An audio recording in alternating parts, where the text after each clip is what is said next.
Good morning India. क्या सत्संग या प्रवचन में जाने से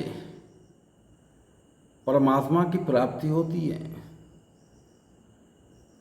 आज का सवाल बहुत अच्छा सवाल है। सत्संग में कौन जाता है या प्रवचन में कौन जाता है? 75% ऐसे लोग जाते हैं जो अपनी माँ बाप का केयर नहीं करते हैं। द्वार पे भिखारी खड़ा है, भिक्षाटन नहीं देंगे। या द्वार पे कोई जीव खड़ा है, उसे लाठी से मारेंगे।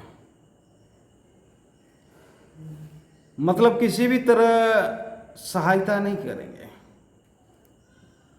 ना माँ बाप का ना जीव का। 75% ऐसे ही लोग सत्संग में जाते हैं। मैं तो कहूँगा कि सत्संग जाओ या ना जाओ, लेकिन माँ बाप की सेवा करो। कोई भिखारी आवे द्वार पे तो खाली हाथ न लौटाओ। कोई जीव है तो उसे स्नेह पूर्वक देखो और उसकी जितनी सहायता कर सको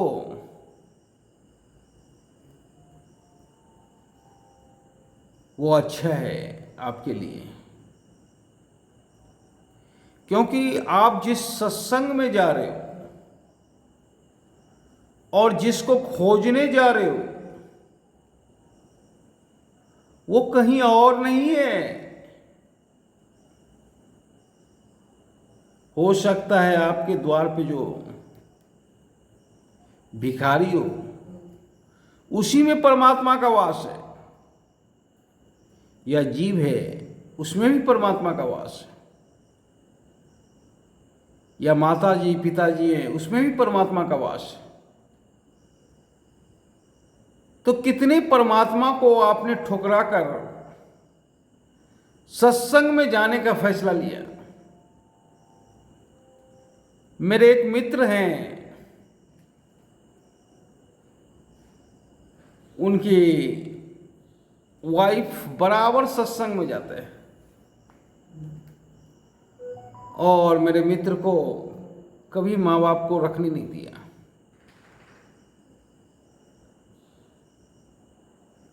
और बराबर वो सत्संग में जाते हैं।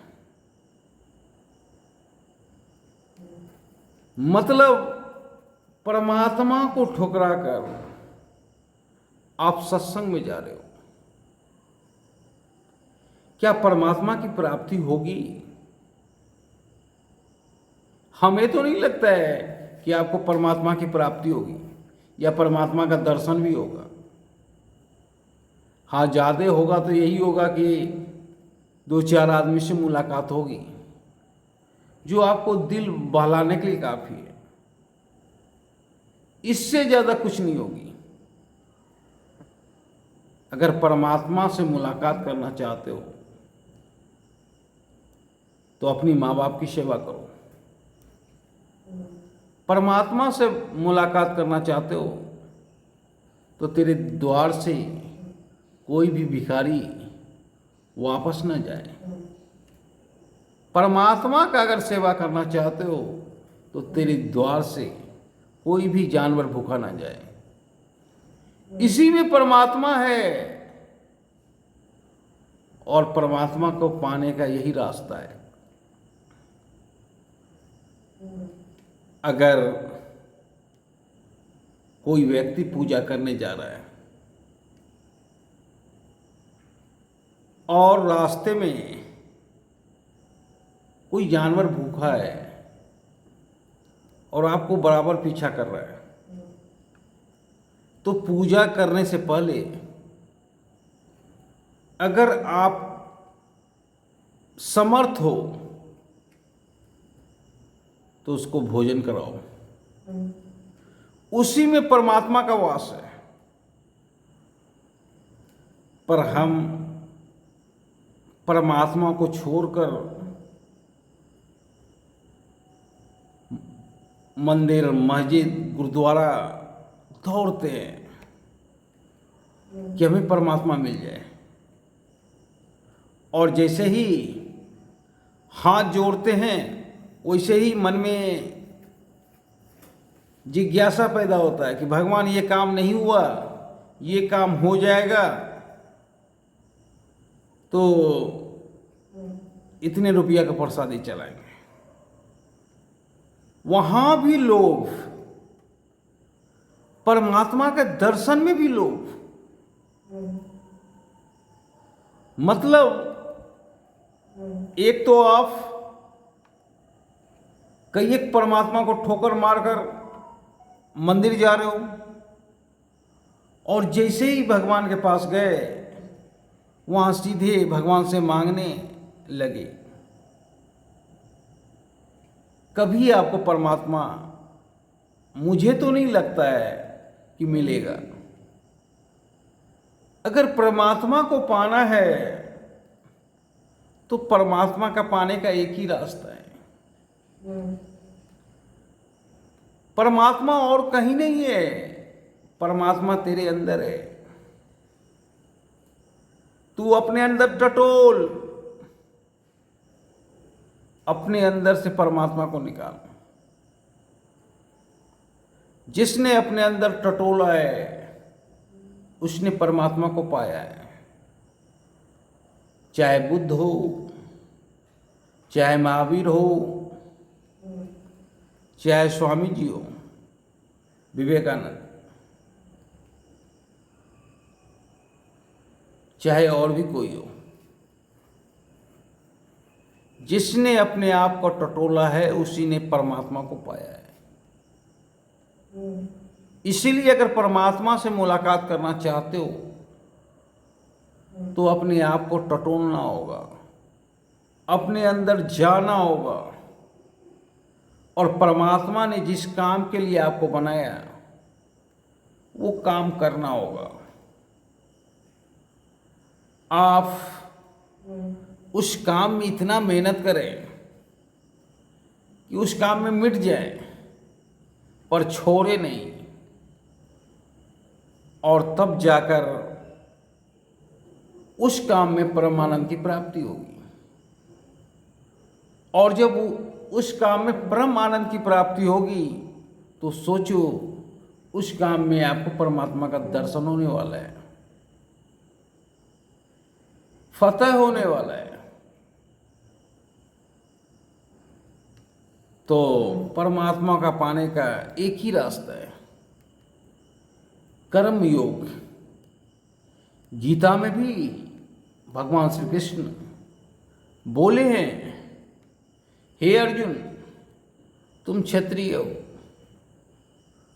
अगर तुम ब्राह्मण होते तो कोई दूसरा रास्ता भी होता है, पर क्षत्रिय हो इसीलिए क्षत्रिय का परम कर्तव्य है युद्ध करना, और इसलिए युद्ध कर रहा होगा।